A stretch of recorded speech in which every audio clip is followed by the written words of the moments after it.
నమస్తే అన్న. ముందుగా ఉస్మానియా యూనివర్సిటీ ఉద్యమాభి వందనాలన్నా మీకు. ఈరోజు ఉస్మానియా యూనివర్సిటీకి చింతలపాలెం మండలం నుంచి వచ్చినటువంటి సీనియర్ మోస్ట్ క్రీడాకారుడు బ్రాంజ్ మెడలిస్టు అన్న మోర్తల నాగిరెడ్డి అన్నతో ఒక చిన్న ఇంటర్వ్యూ చేద్దామనే ఉద్దేశంతో ఈరోజు ఉస్మానియా యూనివర్సిటీలో పెట్టడం జరిగింది. మరి ఇక్కడికి యూనివర్సిటీకి వచ్చినటువంటి అన్నకి ముందుగా ధన్యవాదాలు. అన్న, నిన్ను క్రీడాకారుడిగా ఇంటర్వ్యూ చేయాలా, లేకపోతే క్రీడా నాయకుడిగా ఇంటర్వ్యూ చేయాలా, లేకపోతే రాజకీయ నాయకుడిగా ఇంటర్వ్యూ చేయాలన్నా?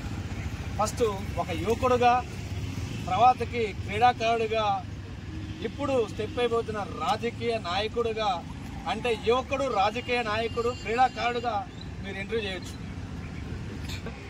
ముందుగా మిమ్మల్ని ఒక క్వశ్చన్ అడగాలనుకుంటున్నా. ఈ మధ్య చూసుకున్నట్టయితే సోషల్ మీడియాలో విపరీతమైనటువంటి ట్రోల్స్ చూస్తున్నాం. ఈ మధ్య విపరీతమైనటువంటి పెడుతున్నారు సోషల్ మీడియాలో కబడ్డీ అసోసియేషన్ గురించి. మరి కబడ్డీ అసోసియేషన్లో అసలు ఏం జరుగుతుంది, సూర్యాపేట అసోసియేషన్లో వాళ్ళకి ఏం జరుగుతుంది, సూర్యాపేట అసోసియేషన్లో లొల్లులు ఏంటి, ఆ సూర్యాపేట అసోసియేషన్కి గొడవల కారణాలు ఏంటి అనేది మీ ద్వారా తెలుసుకుందని ఒక ఉద్దేశంతోనే ఈ వీడియో చేయడం జరుగుతుందన్న. అందరికీ నమస్కారం. ఈరోజు మన సూర్యాపేట జిల్లా చింతలపాలెం మండలం కిష్టపట్టె నుంచి ఈరోజు ఉస్మానియా యూనివర్సిటీకి ఈరోజు ఉద్యమాల గడ్డ మన తెలంగాణకు వన్నె తీసుకొచ్చిన, తెలంగాణ రాష్ట్రానికి, తెలంగాణ రావడానికి ముఖ్య భూమిక పోషించిన మన ఉస్మానియాకి రావటం నిజంగా నా అదృష్టంగా భావిస్తున్నా. ఎందుకంటే ఇక్కడ ఎంతో మంది నాయకులుగా, స్టూడెంట్స్ లీడర్ నుంచి నాయకులుగా ఎదిగారు. అందులో నాకు కీర్తిశేషులు జాజిరెడ్డి గారు అంటే నాకు చాలా ఇష్టం. ఈరోజు నాకు ఈ అవకాశం ఇచ్చిన తమ్ముడు సూరికి హృదయపూర్వక ధన్యవాదాలు తెలుస్తూ వస్తే తమ్ముడు. థ్యాంక్ యూ అన్న. నా మొదటి క్వశ్చన్ ఏంటంటే కబడ్డీ అసోసియేషన్లో సూర్యాపేట కబడ్డీ అసోసియేషన్లో చిన్న అవకతవకలు జరిగిందని చెప్పేసి ఈ మధ్య రోజు పేపర్లలో చూస్తున్నాం. రోజు మీరు పెట్టేటటువంటి వాట్సాప్ యూనివర్సిటీలో చూస్తున్నటువంటి పరిస్థితి. మరి దాని యొక్క ఉద్దేశం ఏందన్న, దానికి ఒక కారణం ఏంటి, అసలుకి ఆ అవకతవకలు ఎందుకు జరిగినాయి, దేనికి జరిగినాయి అనేది మా క్వశ్చన్ అన్న. వాస్తవంగా మీరు అడిగిన క్వశ్చన్ చాలా మంచిగా ఉంది. దాన్ని వివరించే బాధ్యత నా మీద కూడా ఉంది. వాస్తవంగా చెప్పాలంటే ఇందాక మీరు అన్నారు కబడ్డీలో మెడల్ వచ్చిన మీకు ధన్యవాదాలని చెప్పి. ఈరోజు ఉమ్మడి నల్గొండ జిల్లా ఉన్నప్పుడు మన కోడ ప్రాంతం కానీ, సూర్యాపేట ప్రాంతం కానీ, మన కబడ్డీ అసోసియేషన్లో ఉమ్మడి జిల్లా ఉన్నప్పుడు అవకాశాలు రావడం చాలా తక్కువ ఉంది. మన అదృష్టం కొద్దీ ఈరోజు తెలంగాణ ఏర్పడిన తర్వాత, ఓకే మీరు అన్నట్టు ఇందాక చెప్పిన విధంగా జిల్లా ఏర్పడిన తర్వాత 2019 జూన్ 19వ తారీఖు నాడు మన సూర్యాపేట జిల్లా కబడ్డీ అసోసియేషన్ నూతన బాడీగా ఏర్పాటు చేయడం జరిగింది. ఆ బాడీలో నేను సూర్యాపేట జిల్లా కబడ్డీ అసోసియేషన్ ఆర్గనైజ్ సెక్రటరీగా 4 సంవత్సరాల బాధ్యతని నిర్వహించడం జరిగింది. అందులో భాగంగా ఈ 4 సంవత్సరాల పీరియడ్లో మేము అనేక క్రీడాకారులు కానీ మరియు అనేక మంది కలవడం జరిగింది కబడ్డీని డెవలప్ చేయడం కొరకు. అన్న, ఇన్ని సంవత్సరాలు మీరు ఆటోమేటిక్గా దాంట్లో ఉన్నారు కదా, టెక్నికల్ మెంబర్గా పనిచేస్తారు కదా, ఆ అసోసియేషన్ బాడీలో మెంబర్గా పనిచేసినప్పుడు ఆ రోజులోని క్వశ్చన్స్ ఈ రోజు మాత్రం మీరు రేట్ చేయడానికి గల కారణాలు ఏంటి అన్న?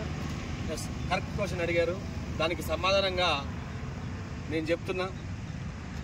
ఎందుకంటే నాకు జరిగిన అన్యాయం నా ప్రాంత పిల్లగాళ్ళకి, నా ప్రాంత క్రీడాకారులకి అన్యాయం జరగద్దనే ఉద్దేశంతో గతంలో 2009లో 35వ జూనియర్ నేషనల్ మన తెలంగాణ జట్టుకు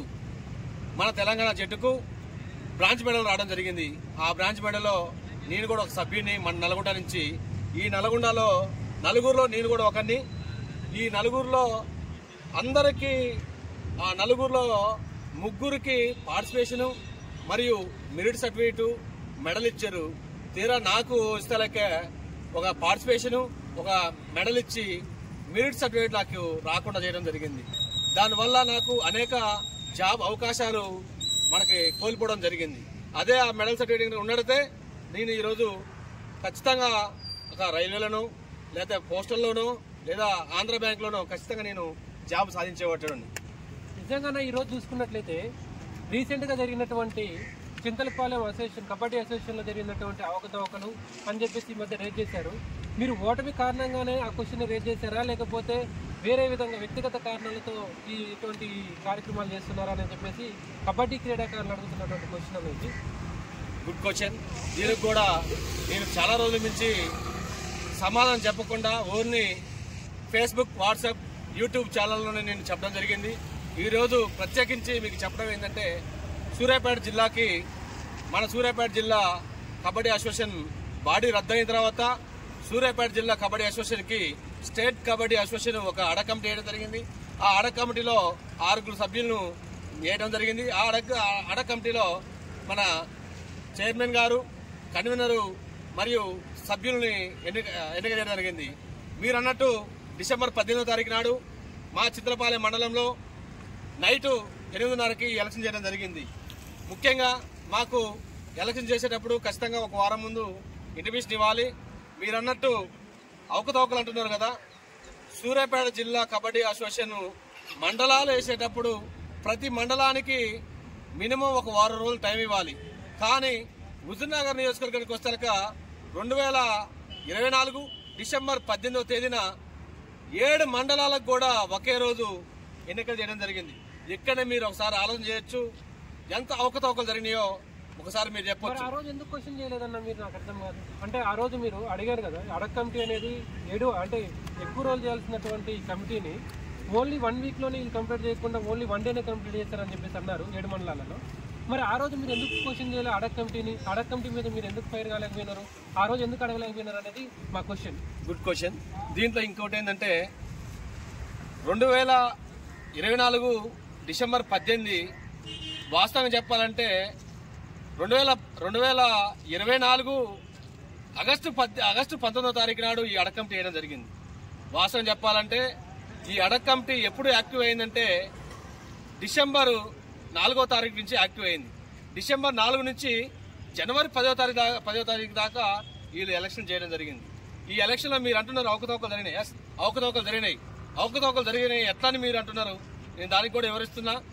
ఈరోజు ఉదాహరణకు మా చింతలపాలెం మండలంలో మీరు చూసుకుంటే వాస్తవంగా నామ్స్ ప్రకారం ఏంటంటే మండలంలో ఉన్న వివిధ క్రీడాకారులు, అది మండల స్థాయి కానీ, జిల్లా స్థాయి కానీ, రాష్ట్ర స్థాయి కానీ, జాతీయ స్థాయి కానీ, వివిధ క్రీడాకారులు ఈ ఎలక్షన్లో పాల్గొనవచ్చు.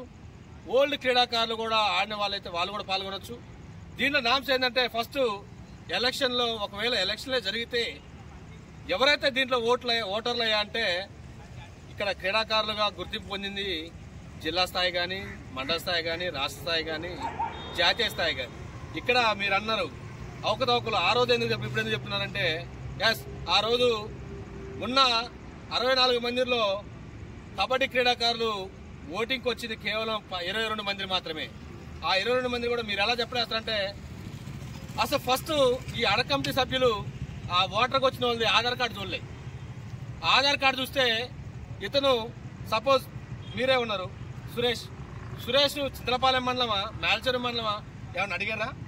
ఏమన్నా ఒక ఆధార్ కార్డు చూసారా అని నేను డైరెక్ట్గా ఆ రోజు అడగడం జరిగింది. సార్, ఈ అడగ కమిటీ చైర్మన్ గారు, అధ్యక్షులు గారు ఒకటే చెప్తున్నాం, వీళ్ళు కబడ్డీ ప్లేయర్స్ కాదు, వీళ్ళు మీరు ఆధార్ కార్డు కూడా వీళ్ళని అడగలేదంటే కేవలం కొంతమంది అధికార పార్టీ ఒత్తిడి వల్ల ఆ రోజు ఎలక్షన్ జరిగిందని భావించి నేను ఒకటే అనుకున్నా, సరే చూద్దాం ఏం జరిగిందో అని చెప్పి నేను ఎలక్షన్లో పాల్గొనడం జరిగింది. దాన్ని ఆ రోజు నేను వాళ్ళకి క్వశ్చన్ చేయడం కూడా జరిగింది, వీళ్ళు కబడ్డీ ప్లేయర్స్ కాదని. అన్న మాది ఒక క్వశ్చన్, ఇప్పుడున్నటువంటి గతంలో ఉన్నటువంటి సూర్యాపేట సెక్రటరీగా పనిచేసినటువంటి వాళ్ళ మీద విమర్శలు గుర్తించడానికి గల కారణాలు ఏంటి అన్న? అది వివరించవచ్చా, మీరు చెప్పగలుగుతారా? మీరేమన్నా? ఖచ్చితంగా అది కూడా చెప్పలేస్తా. సూర్యాపేట జిల్లా సెక్రటరీగా ఉన్న నా మిత్రుడు, నాకు అతనికి 20 సంవత్సరాల నుంచి ఫ్రెండ్షిప్ ఉంది. ఎస్, నీకు అతనికి ఉన్న విభేదాలు ఏంటంటే నేను నష్టపోయా, 2009లో నేను నష్టపోయా. అదేవిధంగా నా ఊరు వాళ్ళు, నా క్లబ్ పిల్లగాళ్ళు ఈరోజు జిల్లా టీంకి ప్లేస్ కొట్టడానికి పనికొస్తున్నారు కానీ నేషనల్ ఆడడానికి అవకాశం రానియట్లేదు సిద్ధా సెక్రటరీ కానీ మిగతా సభ్యులు కానీ. ఎస్, మా వాళ్ళు నిజంగానే మెరిట్ లేకుంటే ప్లేస్ వస్తుందా నల్గొండ జిల్లాకి, సూర్యాపేట జిల్లాలో ఏ సార్ ఆడినా కానీ మా క్లబ్ వాళ్ళు ఖచ్చితంగా 3 తక్కువ ఉంటారు. రీసెంట్గా జనగాంలో ఆడితే 4 మా వాళ్ళే ఉంది. క్వార్టర్ ఫైనల్ దాకా వచ్చిన వాళ్ళు కనీసం ఒక్కరు కూడా ఈరోజు నేషనల్ క్యాంపు దాకా కూడా పోలేదు. ఇప్పుడు ప్రజెంట్ చూసుకున్నట్టయితే మీ ఓటమికి కారణం మండల అధ్యక్షుడా లేకపోతే జిల్లా సెక్రటరీ అంటారా? దీనికి అనేక కుట్ర కోణం ఉంది. ముఖ్యంగా నేను దాదాపు సూర్యాపేట జిల్లా కబడ్డీ అసోసియేషన్ ఏర్పడిన తర్వాత ఏర్పడక ముందు ఒక 10 టోర్నమెంట్లు చేయడం జరిగింది. మన ప్రాంతంలో మొట్టమొదటిగా 2018 ఏప్రిల్ 23వ తారీఖు నాడు ఫస్ట్ మ్యాట్ మీద ఇన్విటేషన్ టోర్నమెంట్ నేనే. ఆ తర్వాతకి రీసెంట్గా మన 2024లో ఫిబ్రవరి 16 నుంచి 19 వరకు సబ్ జూనియర్ 33వ రాష్ట్ర తెలంగాణ బాలికల జట్టు కబడ్డీ టోర్నమెంటు మా చింతలపాలెం మండల కేంద్రంలో మారుమూల గ్రామంలో 1000 మంది క్రీడాకారులతోని 4 రోజులు మేము టోర్నమెంట్ చేయడం జరిగింది. గతంలో మీరు అన్నట్లు ఈ అసోసియేషన్లోనే కబడ్డీ క్రీడాకారులకు అన్యాయం జరిగిందని చెప్పేసి కబడ్డీ క్రీడాకారులు చాలా మంది వాపోయినరు, చాలా మంది బయటికి చెప్పలేని పరిస్థితి కూడా ఏర్పడ్డది. ఆ రోజు మీ దృష్టికి వచ్చినా కూడా మీరు ఎందుకు మాట్లాడలేదని చెప్పేసి ఇందాక నేను ఆల్రెడీ గతంలో అడిగాను, అంత ముందు కూడా క్వశ్చన్ అడిగాను, కానీ మీరు దానికి కరెక్ట్ సమాధానం చెప్పలేదు. దీనికి మీ ఆన్సర్ ఏందన్న? సమయం కోసం చూడడం జరిగింది. మీరు అడిగింది కరెక్టే. సమయం దేనికైనా ఒక సమయం రావాలి. మీరన్నట్టు కొన్ని ప్రోద్బలాలు అతనికి బలంగా ఉన్నాయి. దాంతో ఇక్కడ జిల్లాలో ఎవరు వ్యతిరేకించినా కానీ ఈడ కొంతమంది ఒత్తిడితోనే అయ్యి అక్కడ వరకు ఆగిపోవడం జరిగింది. కానీ అది మితిమీరి మించినప్పుడు ఒకటి పిల్లినైనా కానీ గదిలేసి కొడితే అది తిరగబడదా? ఎస్, అదే జరిగింది. ఈ 2024 ఆగస్టు 18వ తారీఖు జరిగిన హుజూర్నగర్ నియోజకవర్గంలో ప్రతి మండలంలో కూడా అవకతవకలు జరిగాయి. దాంట్లో ఉదాహరణకు మా చింతలపాలెం మండలం అయితే ఉదాహరణకు హుజూర్నగర్ మండలం క్రీడాకారులు, జాతీయ క్రీడాకారులు, రాష్ట్ర క్రీడాకారులు క్రీడల వల్లనే ఉద్యోగం వచ్చిన వాళ్ళని పోలీసులు పెట్టి నెట్టేసించి కేవలం కొంతమంది వ్యక్తుల వల్ల ఈరోజు నిజమైన క్రీడాకారులు అన్యాయమయ్యి ఎవరో మళ్ళా అధ్యక్షుడిగా సెక్రటరీగా వచ్చారు. ఈరోజు దానికి కూడా ఒక ముగింపు అనేది ఉండాలనే ఉద్దేశంతోనే నేను బయటికి రావడం జరిగింది. నాది ఒక చిన్న క్వశ్చన్. ఇప్పుడు అసోసియేషన్ పెద్దలు మీకు గతంలో ఎప్పటి నుంచో మీకు ఆల్రెడీ పరిచయాలు ఉన్నాయి. రాష్ట్ర అధ్యక్షులతో కానీ లేకపోతే అసోసియేషన్లో పనిచేసే ప్రతి ఒక్కరితో మీకు సత్సంబంధాలు ఉన్నాయి. ఇక్కడ జరుగుతున్నటువంటి అన్యాయాల గురించి, అక్రమాల గురించి మీరు గతంలో కానీ ఇప్పుడు కానీ ఎందుకు అంటే చెప్పలేకపోయినారు, వాళ్ళ దృష్టికి ఎందుకు తీసుకెళ్ళలేకపోయారు? మీరు అన్నది కరెక్టే. ఒకటి, మనం రుజువు చేయాలంటే మన దగ్గర ఆధారాలు ఉండాలి. ఆధారాలు లేకుండా ఏ వ్యక్తి మీద మనం గుడ్డగాల్సి మీదేయద్దు.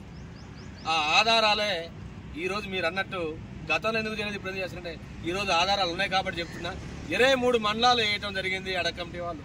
ఈ 23 మండలాల్లో నా ప్యానల్, నేను మండల కమిటీ వెనక్కి కాపోయినా కానీ నా ప్యానల్ సభ్యులు 15 మంది నామినేషన్ చేయడం జరిగింది. 4, 3వ తారీఖు అంటే ఫిబ్రవరి 4వ తారీఖు, 3వ తారీఖు మా ప్యానల్ సభ్యులు వాళ్ళు 15 మందిని నామినేషన్ చేయడం జరిగింది. అంటే మీరు అందరూ ఓటమి పాలైన వాళ్ళందరూ కూడా ఒక్కటైపోయి ఈరోజు అసోసియేషన్ మీద కావాలని ఇలాంటి రెచ్చగొట్టే ధోరణిలో మాట్లాడుతున్నారని చెప్పేసి అసోసియేషన్ ఇప్పుడు ఎన్నుకోబడినటువంటి అసోసియేషన్ వాళ్ళు కొంతమంది మీ మీద తిరుగుబాటు చేస్తున్నటువంటి పరిస్థితి ఏర్పడ్డది. మరి దానికి మీ సమాధానం? వాస్తవం చెప్పాలంటే ముందు మీరు రాంగ్ అడుగుతున్నారు. అసలు ఆ జిల్లా, ఆ మండల కమిటీలు ఇంకా స్టేట్ కమిటీ అప్రూవల్ చేయలేదు కాబట్టే పేపర్లలో యాడ్లు ఇచ్చుకున్నారు, పేపర్లలో ఇచ్చుకున్నారు వాళ్ళు. ఆల్రెడీ మేము గెలిపొందినాం, ఆల్రెడీ విన్ అయినాం అని చెప్పేసి పేపర్లలో 3-4 పేపర్లలో కూడా మేము చూసినాం. మళ్ళీ ఆ తర్వాత మీరు కూడా అడగ కమిటీతో ఇది ఎన్నిక చెల్లదని చెప్పేసి అన్నారు. అది ఎంతవరకు జరుగుతుంది, అది ఎంతవరకు పోతుంది అనేది మీరు తీసుకుంటారు? ఖచ్చితంగా కబడ్డీ సూర్యాపేట జిల్లాలో అన్ని గ్రామాల్లో 23 మండలాల్లో అన్ని గ్రామాల్లో కబడ్డీ బతకాలి అంటే ఈ జిల్లా కమిటీ, మండల కమిటీలు ఏతున్నాయో అవన్నీ ఫాల్స్ కమిటీలు. ఎందుకు మీరు అంటున్నారంటే నిజమైన కబడ్డీ క్రీడాకారులు ఉంటేనే కబడ్డీ బతుకుతుంది. ఈ రోజు మ్యాట్ మీద, మట్టి మీద కబడ్డీ కాస్త మ్యాట్ మీదకి పోయింది, ఇలా ప్రో కబడ్డీ లెవెల్కి పోయింది. కానీ మన సూర్యాపేటలో ఈరోజు మ్యాట్ ప్రో కబడ్డీ మీద కబడ్డీ ఈరోజు గ్రామాల్లో కనుమరుగైపోతుంది. ఇలా జిల్లాలో ఏ గ్రామంలో పట్టినా గతంలో ఎప్పుడు 2-3 టోర్నమెంట్ పెట్టేది, ప్రతి ఊరి నుంచి ఒక 2 టీంలు ఉంది. ఇలా పట్టుమని 3 టీంలు కూడా మన సూర్యాపేట జిల్లాలో లేవు. ఇది ఓపెన్ గా చెప్తున్నా. సూర్యాపేట జిల్లాలో ఈరోజు పట్టుమని 23 మండలాల్లో 3 టీంలు కూడా లేవంటే మీరు ఒకసారి మన సూర్యాపేట జిల్లా కబడ్డీ అసోసియేషన్ ఏ స్థాయి నుంచి ఏ స్థాయి పోయిందో ఒకసారి ఆలోచన చేయాలి మీరు. ఇప్పుడు ఉన్నటువంటి సెక్రటరీ కానీ, గతంలో ఉన్నటువంటి అధ్యక్షుడు కానీ, ఇప్పుడు ఉన్నటువంటి అధ్యక్షుడు సెక్రటరీ కానీ ఏం చెప్పుకుంటున్నారంటే, మేము చేయబట్టికే ఈరోజు అమరవరం కానీ, మన చుట్టుపక్కల మన నియోజకవర్గం కానీ, కోదాడ నియోజకవర్గం కానీ, హుజూర్నగర్ నియోజకవర్గాలలో కూడా కొత్త టీంలు ఏర్పడ్డాయి, మేమే తయారు చేయించినాం అని చెప్పి చెప్తున్నారు. ఒక 3-4 ప్లేయర్ని జాతీయ ఆడిపించడం అని చెప్పేసి చెప్పుకుంటున్న పరిస్థితి ఏర్పడింది. ఈ మధ్య చూసుకుంటుంటే చాలా మంది కూడా రీసెంట్గా కూడా ఒక వ్యక్తి ఉన్నాడు, అనిల్ యాదవ్ అనే పిల్లలు కూడా మేము ఆడిపించడం అని చెప్పేసి చెప్పుకుంటున్న పరిస్థితి. మరి దానికి మీరు సమాధానం? ఖచ్చితంగా మీరు అన్నట్టు ఇప్పుడు మీరు ఏదైతే చెప్పారో అనిల్ తమ్ముడిది కల్లూరు, తను వాస్తవంగా గత సీజన్లోనే అంటే పోయిన సంవత్సరం అతను సీనియర్ నేషనల్ ఆడాలి, కొంతమంది కుట్ర రూపంతో తను ఒక టోర్నమెంట్ ఎక్కడో ఆడితే అది పర్మిషన్ లేని టోర్నమెంట్ అని అతను ఇండిసిప్లిన్ అని చెప్పి ఆ టోర్నమెంట్ తీరా వేయింగ్ ఎక్కే కాడ జిల్లా జట్టు నుంచి వేయింగ్ ఎక్కే కాడ ఆ పిల్లగాడిని కట్ చేసి 1 సంవత్సరం సస్పెండ్ చేయడం జరిగింది. వాళ్ళు ఏం చెప్తున్నారంటే జిల్లాలో కబడ్డీ బతికిందంటే మేమే కారణం, మేము చేయబట్టికి ఈరోజు కబడ్డీలో జిల్లా బతుకుతుంది, ఈరోజు కబడ్డీ క్రీడాకారులు నాణ్యమైనటువంటి క్రీడాకారులు తయారవుతున్నారంటే కారణం, దీనికి కారణం మేము చేయబట్టికి, మా కమిటీ చేయబట్టికి ఈరోజు జాతీయ జట్టు కూడా ఆడిందని చెప్పేసి అంటున్నారు. ఓకే, మీరు అన్నది కరెక్ట్, గుడ్ క్వశ్చన్. ఇంకోటి నేను చెప్తున్నా, నా వాదనలో బలం లేకుంటే ఈరోజు స్టేట్ కమిటీ కానీ, ఈ అడక్ కమిటీ కానీ, ఈరోజు ఏదైతే ఈ కమిటీలు వేసుకున్నారో, ఏదైతే మేము సెక్రటరీ ఎందుకు రద్దు చేశారో ఒకసారి ఆత్మ పరిశీలన చేసుకోవాలని డైరెక్ట్ గా వాళ్ళు అడుగుతున్నాను. నేను మీ తరువారి కార్యాచరణ ఏంటంటే కబడ్డీ అసోసియేషన్ మీద ఖచ్చితంగా కబడ్డీ బతకాలి అంటే ఈ కబడ్డీ అసోసియేషన్ లో అధ్యక్షులు కానీ, సెక్రటరీలు కానీ కబడ్డీ గురించి తెలిసిన వాళ్ళు మాత్రమే, కబడ్డీ కోర్టు ఎట్లుంటుందో తెలిసిన వాళ్ళు మాత్రమే, కబడ్డీ ఆడితే ఈ విధంగా లబ్ధి పొందుతారు అని తెలిసిన వాళ్ళు మాత్రమే ఈరోజు కబడ్డీ అసోసియేషన్కి రావాలని బలంగా కొట్లాడే వాళ్ళు మొట్టమొదటి నిలబడి నేను ఒక్కనే. ఓకే, ధన్యవాదాలు అన్న. చింతలపాలెం మండలం నుంచి ఈరోజు ఉస్మానియా గడ్డ దగ్గరకు వచ్చి మీరు ఈరోజు మీ గడ్డ నుంచి, అది ఒక ఉద్యమాల గడ్డ, చింతలపాలెం అంటే ఉద్యమాల గడ్డ, అదే ఉద్యమాల గడ్డ నుంచి ఈరోజు ఉస్మానియా గడ్డకు వచ్చి మీ యొక్క అమూల్యమైనటువంటి మాటలను అదేవిధంగా క్రీడాకారులకు తెలియజేసినందుకు ధన్యవాదాలు అన్న.